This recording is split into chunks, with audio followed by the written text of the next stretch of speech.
চতুর্থ দিনের নাটকীয় চমক, দারুণভাবে ঘুরে দাঁড়ালো বাংলাদেশ। দর্শক, মধ্যাহ্ন বিরতির আগে কামুন্দু মেন্ডিস যেভাবে শ্রীলঙ্কাকে টানছিলেন, নিশ্চিতভাবে তারা বাংলাদেশের বিপক্ষে লিড নেওয়ার পথেই ছিল। ওই মুহূর্তে তাদের সংগ্রহ ছিল 6 উইকেটে 465 রান। এরপর মাঠে নেমেই খেয়ে হারায় লঙ্কানরা। 7.2 ওভারে 20 রান তুলতেই তারা বাকি 4 উইকেট হারিয়ে অল আউট হয়েছে, যার পুরো কৃতিত্ব স্পিনার নাইম হাসানের। ডানহাতি এই স্পিনার আন্তর্জাতিক টেস্ট ক্যারিয়ারে চতুর্থ ফাইভার তুলে নিয়েছেন। স্বাগতিকদের প্রথম ইনিংস 485 রানে থামিয়ে 10 রানের লিড পেয়েছে বাংলাদেশ। এর আগে নাজমুল হোসেন শান্তর দল জোড়া সেঞ্চুরিতে প্রথম ইনিংসে 495 রান সংগ্রহ করে। কামিন্দু আউট হয়েছেন সেঞ্চুরির হতাশা নিয়ে। নাইমের টার্ন ও বাউন্সে ধোঁকা খেয়েছেন তিনি, ফলে 87 রানে থাকা অবস্থায় তার ব্যাট ছুঁয়ে বল লিটন দাসের গ্লাভসে জমা পড়ে। তো দর্শক, এই টেস্টের ফলাফল কি হতে পারে?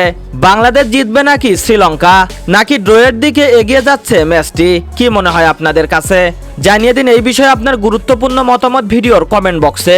এতক্ষণ আমাদের সাথে থাকার জন্য অসংখ্য ধন্যবাদ।